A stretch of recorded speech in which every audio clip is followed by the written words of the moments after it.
ஓம் ஸ்ரீ ஸ்ரீம். வணக்கங்க.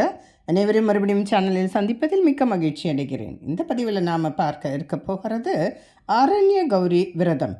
பொதுவாக கௌரி தேவி சக்தி என்று சொல்லப்படுகிற அம்பாள் பார்த்தீங்கன்னா உங்களுக்கு இயற்கையோடு ஒத்து போகிற விஷயங்கள்லாம் ஆராதிக்கப்படுகிறாள். எப்படின்னு பார்த்தீங்கன்னா உங்களுக்கு மலை, காடு, நதி எல்லாமே நமக்கு சக்தி ஸ்வரூபம், அம்பாளின் ஸ்வரூபமாகத்தான் நாம் வழிபட்டு கொண்டு இருக்கிறோம். அந்த வகையில் பார்த்தீங்கன்னா கௌரி விரதம் இருக்கிறது ரொம்ப சிறப்பான பலன்களை தரும்னு சொல்லியிருக்காங்க. அதில் பார்த்தீங்கன்னா நிறைய விதமான கௌரி விரதங்கள் இருக்குது உங்களுக்கு. நாம் இந்த பதிவில் ஆரண்ய கௌரி விரதம் அப்படின்னு ஒரு விஷயம் பார்க்க போகிறோம். இது வைகாசி மாதத்தில் வருகிற உங்களுக்கு இந்த வளர்பிறையில் உங்களுக்கு வரும் உங்களுக்கு. அதே மாதிரி வைகாசி மாதத்திலேயே பார்த்தீங்கன்னாக்கா புன்னாக கௌரி விரதம்னு ஒன்று வரும். அப்புறம் ஸ்வர்ண கௌரி விரதம்னு இருக்கும்.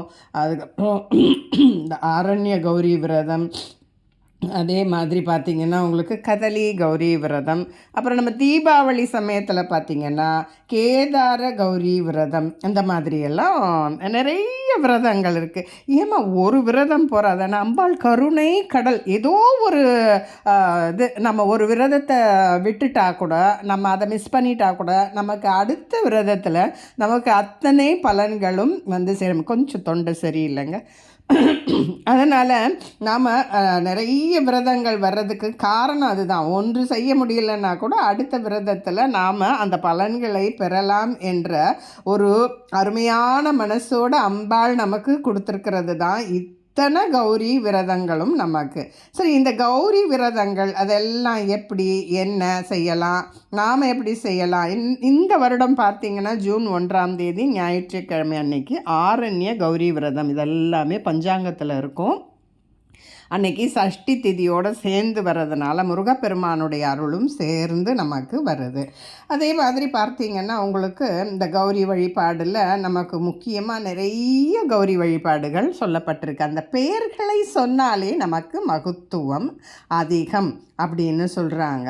கிட்டத்தட்ட பார்த்திங்கன்னா கௌரி தேவியுடைய வடிவங்கள் அப்படி ரூபங்கள்னு பார்த்திங்கன்னா ஒரு 108 அப்படின்னு புராணங்கள்லாம் சொல்லுது உங்களுக்கு.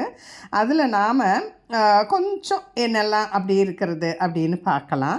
இந்த நமக்கு அருணகிரிநாதர் பார்த்திங்கன்னா கௌரி தேவியை நிறைய திருப்புகளில் நிறைய விஷயங்களில் குறிப்பிட்டு பல பாடல்கள் பாடியிருக்கார். சரி, ஞானத்தை கொடுக்கறதுக்கு ஞான கௌரி என்றும், ஆயுள் விருத்தியை தரும் கௌரி பூஜைக்கு அமிர்த கௌரி, அன்பை விதைப்பது சுமித்ர கௌரி, சகல சம்பத்துகளும் அருள்வது சம்பத் கௌரி, யோக சித்தி அளிப்பது யோக கௌரி, தேக பலம் அளிப்பது வஜ்ர ஸ்ருங்கல கௌரி, நமக்கு வேண்டுவதை அருள்வது திரைலோக்கிய மோகன கௌரி, நல்ல கணவனை தந்தருள்வது சுயம்வர கௌரி, குழந்தை பாக்கியம் அருள்வது கெஜ கௌரி, நல்ல புகழ் கீர்த்தியை தருவது கீர்த்தி கௌரி, துணிவை கொடுத்து எதிரிகளை விரட்டுவது சத்திய வீர கௌரி, வரங்களை அளித்து தன்மை வணங்குபவர்களை கொடைவள்ளலாக மாற்றுவது வரதான கௌரி, செல்வ வளங்களை அளிப்பது ஸ்வர்ண கௌரி,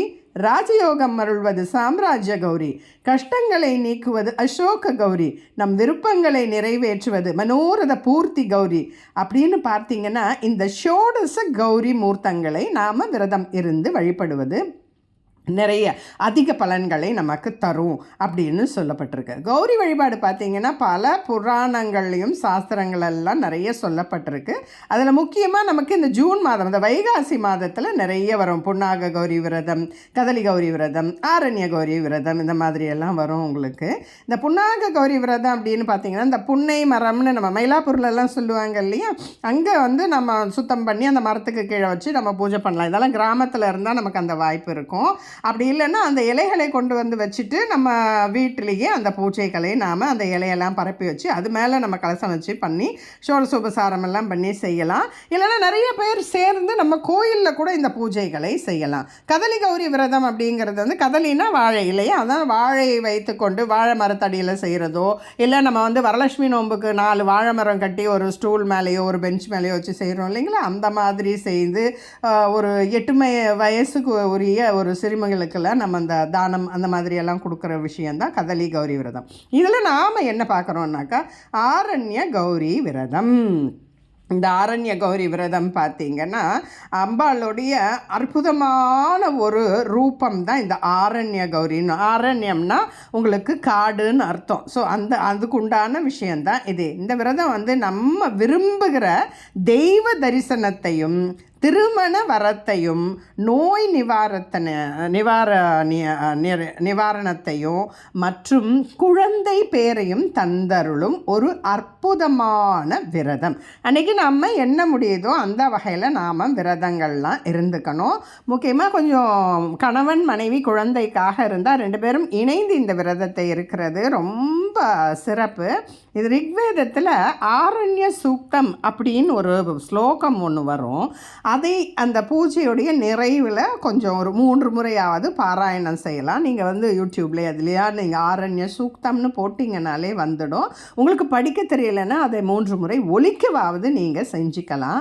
அப்புறம் இதுக்கு இன்னும் நிறைய பலன்கள்ங்க. நிலைத்த செல்வம், தகுந்த உத்தியோகம் கிடைக்கும், நல்ல உத்தியோகம் கிடைக்கும். பெண்களுக்கெல்லாம் நல்ல அந்த பூப்பு அந்த வயதுக்கு வர்றது, அப்புறம் அந்த மாதவிடாய் கோளாறுகள் இதெல்லாம் போயிடும். நல்ல கரெக்டான தக்க வயதில் கன்னி பெண்கள்லாம் பூப்படைவாங்க. நல்ல கல்யாணம், திருமணங்கள் நல்லபடியாக நடக்கும். நல்லபடியாக குழந்தை பேரு, மக்கட்பேரு கிடைக்கும். நோய் நொடி இல்லாமல் நலமுடன் வாழ்வாங்க. இது மட்டும் இல்லாமல் நிறைய ஐஸ்வர்யங்களும் சுபீக்ஷமும் நமக்கு தரக்கூடிய ஒரு அற்புதமான இந்த வைபவமாக இருக்குது நமக்கு. சரி, நம்ம இதை எப்படி செய்யலான்னா, நீங்கள் எந்த ஒரு பெரிய படம்லாம் நீங்கள் இதில் வச்சு செய்யணும்னு இல்லை. நம்ம ஒரு மணப்பலகையோ இல்லை ஒரு ஸ்டூலோ கோலம் போட்டுக்கோங்க. கோலத்துக்கு மேலே ஒரு வாழை இலை கிடைச்சா வாழை இலையில் பச்சரிசி பரப்பி அது மேலே கலச சொம்பு வைப்பீங்க இல்லையா, அதை வச்சுக்கோங்க. வாழை இலை கிடைக்கலன்னா கவலைப்பட வேண்டாம். நல்ல ஒரு பித்தளையோ செம்போ இல்லை எவர் சில்வர் வேண்டாம், ஒரு தாம்பாளத்தட்டில் அரிசி வச்சு அது மேலே கலசம் வச்சுக்கோங்க. வெற்றிலையில் முதல்ல மஞ்சள் பிள்ளையாரை பிடிச்சிக்கோங்க. ஒரு 2 குத்து விளக்கோ இல்லை ஒரு 2 தீபம் நீங்கள் அன்றைக்கி ஏற்றுறது சிறப்பு.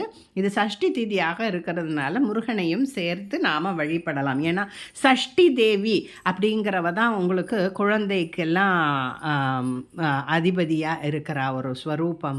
தெய்வ யானை வந்து நம்ம மகாவிஷ்ணுவோடைய 2 கண்ணீர் துளியிலிருந்து வந்தவங்க தான் வள்ளியும் தேவயானையும். அதனால தான் முருகனை மால் மருகன் அப்படின்னு சொல்கிறோம். மால் அப்படின்னா திருமாலுடைய மருமக பிள்ளை. அந்த 2 கண்ணீர் துளையை தான் உங்களுக்கு வந்து சுந்தரவல்லி அமுதவல்லின்னு சொல்கிற உங்களுக்கு வள்ளி தேவயானையாக வந்தது. நம்ம அதுக்குள்ளெல்லாம் போக வேண்டாம். குழந்தைக்காக இந்த சஷ்டியும் இணைந்திருக்கிறது. நம்ம முருகப்பெருமானையும் நினைத்து நமக்கு அந்த சஷ்டி கவசமும் படிக்கலாம். சரி, இந்த கலசத்தில் நாம் அந்த தேங்காயில் வந்து நம்ம வரலட்சுமிக்கு நோம்பப்போ வந்து முகம் மாதிரிலாம் செய்வோம் இல்லையா, கேதார கௌரி அந்த மாதிரி ஒரு நோன்பு இது பண்ணிக்கோங்க. ஒரு 8 முடிச்சு போட்ட உங்களுக்கு வீட்டில் எத்தனை பேர் தேவையோ அந்த மாதிரி ஒரு மஞ்சள் கயிறை நாம் வந்து இப்போ ஆடிப்பெருக்குக்கெல்லாம் பண்ணுறோம் இல்லையா, அந்த மாதிரி கயிறை அந்த தேங்காய் கலசத்து மேலே சாத்திடுங்க. வெத்தலை, பாக்கு, பழம், பூவு, தேங்காய் வச்சுடுங்க. முடிஞ்சால் கொஞ்சம் அதிரசம் செய்கிறது ரொம்ப சிறப்பு. அன்னைக்கு என்ன முடியுதோ அதை செஞ்சுட்டு நாம் அது சில பேர் வந்து நிறைய 21 அப்படின்ற எண்ணிக்கையில் செய்கிறது ரொம்ப விசேஷம் அப்படின்னு சொல்லுவாங்க. இது பழக்கம் இல்லைன்னா கூட இந்த மாதிரி பூஜைகளை நாம் செய்யலாம். இதெல்லாம் செஞ்சுட்டு நாம் விளக்கேற்றிட்டு முதல்ல பிள்ளையார் பூஜைக்கு குட்டிக்கிட்டு அதுக்கப்புறம் குலதெய்வத்தை நினைந்து பூஜை செய்யுங்க. முதல்ல பிள்ளையார் பூஜை, அடுத்து உங்கள் குலதெய்வத்தை நினச்சிக்கோங்க. அதுக்கப்புறம் உங்கள் வீட்டில் இருக்க பெரியவங்களுக்கு இந்த பூஜையை செய்கிறதுக்கு உண்டான வாய்ப்பு கொடுத்ததுக்கு எல்லாருக்கும் நன்றி சொல்லிவிட்டு, எல்லை தெய்வம், கிராம தேவதைகள் எல்லாம் மனசில் நினச்சி அவங்களுக்கெல்லாம் நன்றி சொல்லிவிட்டு இந்த பூஜையை நீங்கள் ஆரம்பிச்சுக்கோங்க. பூஜைக்கு உங்களுக்கு பார்த்தீங்கன்னா அம்பாளுடைய ஸ்லோகங்கள் தெரிஞ்சால் சொல்லுங்கள். இல்லைனா அபிராமி அந்தாதி, லலிதா சஹஸ்ரநாமம், அம்பாள் ஸ்லோகம் எதுவாக இருந்தாலும் நீங்கள் படிங்க. ஆரண்ய சூக்தம்னு ஒன்று இருக்கும், அதை முடிஞ்சால் படிங்க, இல்லைனாலும் தவறில்லை. அம்பாளுடைய எந்த ஸ்லோகமானாலும் நீங்கள் படிக்கலாம். அதே மாதிரி அம்பாளுக்கு மேலே அந்த சரடை வச்சுட்டிங்க இல்லையா, இந்த நைவேத்தியம் எல்லாம் வச்சுட்டு நீங்கள் வீட்டில் எல்லாரும் சேர்ந்து சாமி கும்பிட்டுட்டு அந்த தேங்காயெல்லாம் உடைச்சிட்டு நைவேத்தியம் வச்சுட்டு எல்லாரும் கையில் அந்த சரடை கட்டிக்குவாங்க. ஏன்னா சில சரடுகளில் நாம் கையில் கட்டுவோம், சிலது மட்டும்தான் கழுத்தில் கட்டுவோம். இந்த சரடு நாம் கையில் கட்டிக்கலாம். 8 முடிச்சு போட்டிருப்போம் இல்லைங்களா, அந்த மஞ்சள் நூலை எடுத்து நாம் கையில் கட்டிக்கலாம். ஆடிப்பெருக்குக்கெல்லாம் கழுத்துலலாம் போட்டுக்குவாங்க. அப்படி இல்லாமல் இதை எல்லாரும் ஆண்கள் பெண்கள் எல்லாமே கையில் கட்டிக்கலாம். எந்த ஸ்லோகம் தெரியுதோ இல்லைன்னா சர்வமங்கள மாங்கல்யே அப்படி கூட செய்யலாம். அது உங்களுக்கு முடியலன்னா நீங்கள் சேர்ந்து கூட செஞ்சுக்கலாம். ஒரு நிறைய பேர் சேர்ந்து கூட ஒரு வீட்டில் கூட வச்சு நீங்கள் செஞ்சுக்கலாம்.